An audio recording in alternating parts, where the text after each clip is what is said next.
Ер нь намд юу болоод байна гэдэг дээр. Гишүүд нь яагаад ер нь намаасаа гарах болсон юм бэ? Шүүмжлэл бол хүлээж Тэр яг тодорхой тайлбар өгсөн л байсан л да. Гэтэ бас хангалтгүй тайлбарууд явж ирсэн. Зүг.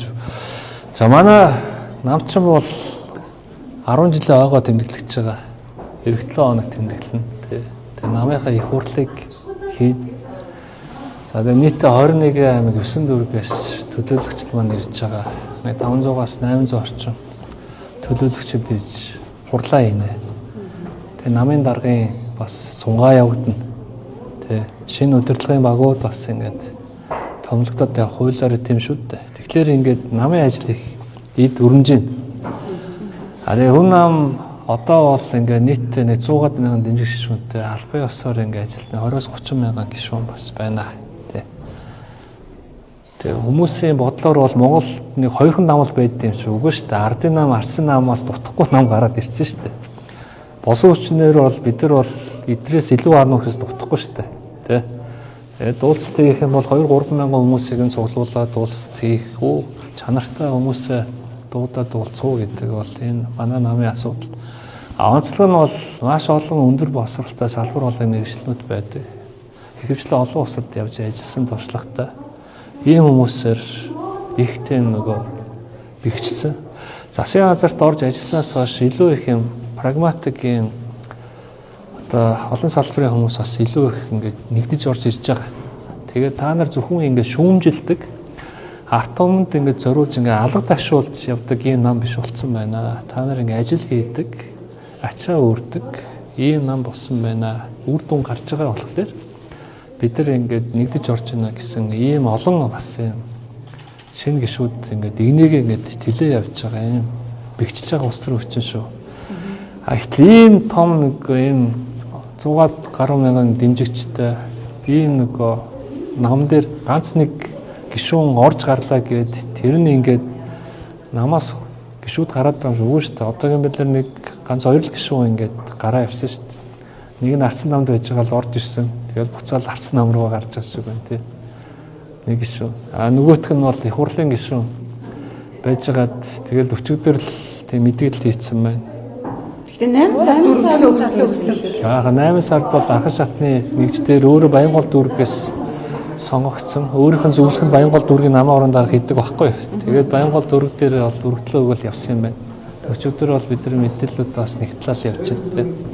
Түүнээс яг ингээд улсын хурлын гишүүн, удирдах зөвлөлийн гишүүн намын даргатайхаа уулзж хагаад нүрээ хараад ингээд албан ёсоор ингээд өргөдөл өгөхтэй үсттэй. Тийм борчоос албан ёсоор болоогүй байхгүй юу?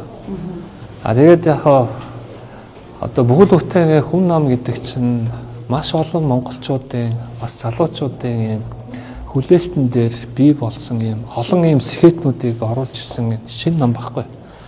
10 жил ингээд цуг явсан энэ нөхөр маань гинт нэг 10 жилийн ойн өмнө юм санаатаагаар юм уу санамсаргүйгээр юм уу ингээд surprise ингээд барихлаар ингээд хүмүүс гайхаад байна шүү дээ. Яагаад юм бэ? Таадтай намын гишүүдийнхээ үзэл бодлыг хэр сонсож байна. Эсвэл одоо нөгөө засаг тамтарж байгаа учраас гэдэг юм уу энэ дээр хит бас өөрөөр намаа баярлалаа юм олон гишүүд бас намаасаа гарч байгаа. Нам бол одоо чиндээ нам биш гэдэг ийм одоо шүүмжлэл бас явуулсан. Баянгол дүүргийн үзэл ажиллагаанаар байна. Зөө манайх одоо хамгийн арчлалтай намд бүгдээрээ мэднэ. Удирдах зөвлөлийн гишүүн 25 гишүүн гар өргөд шийддэг.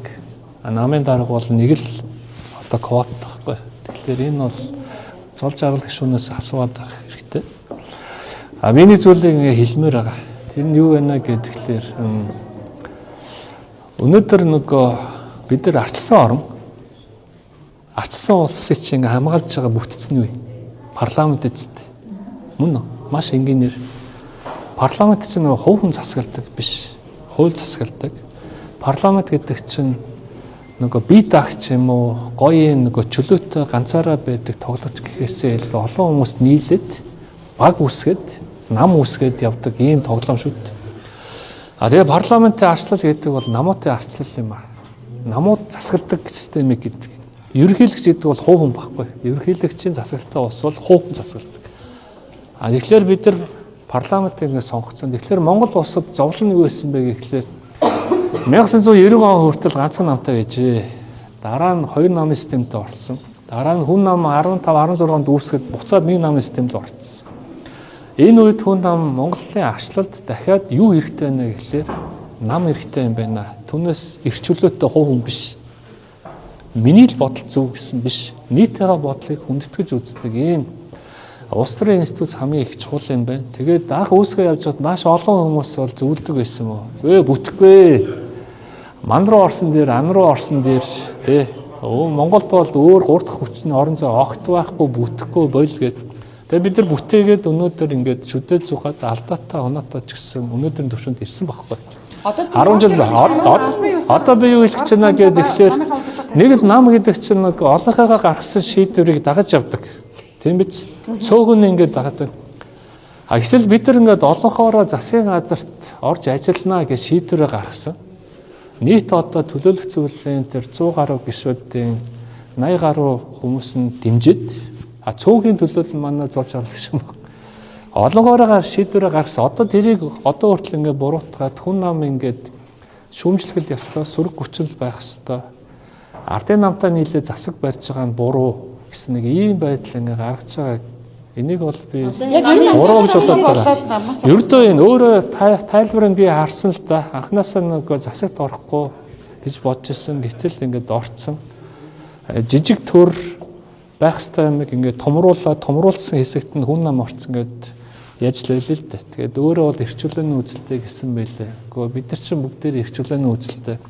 Дорчхон гэдэг хувь хүн өнөөдөр хэлсэн парламент дээр хэлсэн үг үйлдэлд болгон засгийн газар дээр хэлж байгаа үг үйлдэлд болгон дандаа засгийн газрыг цомхон байлгах, татврын дарамтыг буулгах, за тэгээд төрийн өмчийн компаниудыг хувьчлах хамгийн их ярьж байгаа одоо засаг дээр л хаалттай яриад байдаг болохоос та нар протокол аваад үтсэх юм бол хамгийн либерал асуудлуудыг ярьсан хэвээрэл байгаа байхгүй. Одоо гэтэл одоо энэ асуудал нь хариулгатай. Гэтэл ингээд би бол ингээд эрхчлөөний үзэлтэй хүн юм аа. Манай нам болохоор ингээд дийлэхээр шийдвэр гаргаад засагт ороод явчихсан. Тийм болохоор бидний зам сонсоо ингээд тэр хүнийхийг байр суурийг хүндэтгэхгүй л яах вэ? Гэхдээ нэг зүйл байгаа шүү. Болно. Цаашаа ингээд чөлөөтэй орж гарах бол хувийн эрхчлөөний асуудал шүү дээ. Гэхдээ Монгол улсад одоо байнгын ингээд шүүмжлээд байдаг, сүрэг хүчин хийгээд байдаг, арт түмэн таалагдаж, алуу ташуулаад байдаг улс төрийн хүчин хэрэгтэй юм уу? Аль эсвэл ансуугаа шамлаад ингээд асуудал руу ингээд ордог, арт түмэн дургүй байлаа ч гэсэн одоо нөгөө цахилгааны үн өсгөнө гэхэд хүмүүс хамгийн дургүй улс төрч дор чанд болцсон байлаа гэхэд өнөөдөр үр дүнд гарч байгаа зү. Яагаад гэвэл тэгэхээр маш олон хувийн секторууд эчин хүчний салбарт хөрөнгө оруулалт хийгээл ирж байгаа нь энэ Монгол улсын эрх ашиг юм аа. За 8 сар ийм эрх ашигыг ханхын төлөө хүн нам байгаа. Ийм болохоор хэн нэг ингээд гарлаа гэд тэгэхэд тэр хүний зөв нам ингээд бужигнж байгаа зүйл огтойхгүй бид нар маш их юм нэгдэлтэй байгаа. Ардын нам шиг 2 хуваагддаг, арсан нам шиг бужигнаагүй бид нар 15 16-нд бужигнжсэн. Одоо бол хамгийн сахилга багтай, эмх цэгцтэй дээрээс нь ив нэгдэлтэй байгаа нам бол хүн нам шүү. 8 сараас хойш та уулзаж бичилж уулзаад энэ асуудлыг ярилцах боломж байгаагүй юм уу? Их хурлын одоо судалтай энэ улс төрийн намын хувьд таны нэг одоо гишүүн чинь ингээд намаасаа гарлаа гэд мэдгэл хийж хахад энэ дээр та намын дарга бас гишүүн нэгдлээ хангаач гэдэг юм уу? Бичилж уулзаад намын дарга уулзаад болоогүй юм уу? Уулзаад орж иж уулзаарай гэсэн заа гээл явсан. За намын их хурлын дараа бүгдээрээ уулзаад яриа заа гээл явсан. Гараа фэрэд явсан. Ив нэгдлээ хангаад явцгаа тгийгээд явсан гэтэл тохирсон зүйлээс жахан буцаал явчих шиг боллоо. Тэгээд одоо хувь хүний шийдвэрийг одоо яалтаа гэлээ. Манай золж харал бол сайн инженер шүү. Сайн залуу. Намын явж байгаа юм байлээ. Гагцгүй нөгөө багийн ажил хийх үгүй юу? Арт түмэнд ингээд таалагдаад явах уу эсвэл ингээд шүүмжлүүлээд явах уу гэдэг. Бид нар бол шүүмжлүүлээд үр дүн гарт тал дээр байгаа. Тэгээд одоо бол зүгээр шийдвэр нь бол ингээд өөрөө нэг өргөлөө өгсөн байгаа. Гэхдээ манайх чинь дөрөвтэй шүү. Тэгээд бас улсын хурлын гишүүн болсон тохиолдолд энэ гэрээ байгуултыг одоо хүн намын нөөцийг ашиглаад хүн намын нэрийн өмнөөс маш олон юм залуучууд Баянгол дүүрэг дээрээс дэвшээ гэдэг. Манай хүн намын рейтинг маш өндөр ирсэн байхгүй. Баянгол дүүрэг дээр. Тэгэхэд тэр нэг 10 хэдэн залуучуудыг хойшоо болгож жагаад тэгээд золж харал гишүүнийг урд нь түлхээд явдаг тэр шийдвэр бол намын дараа шийдвэр байсан жишээ.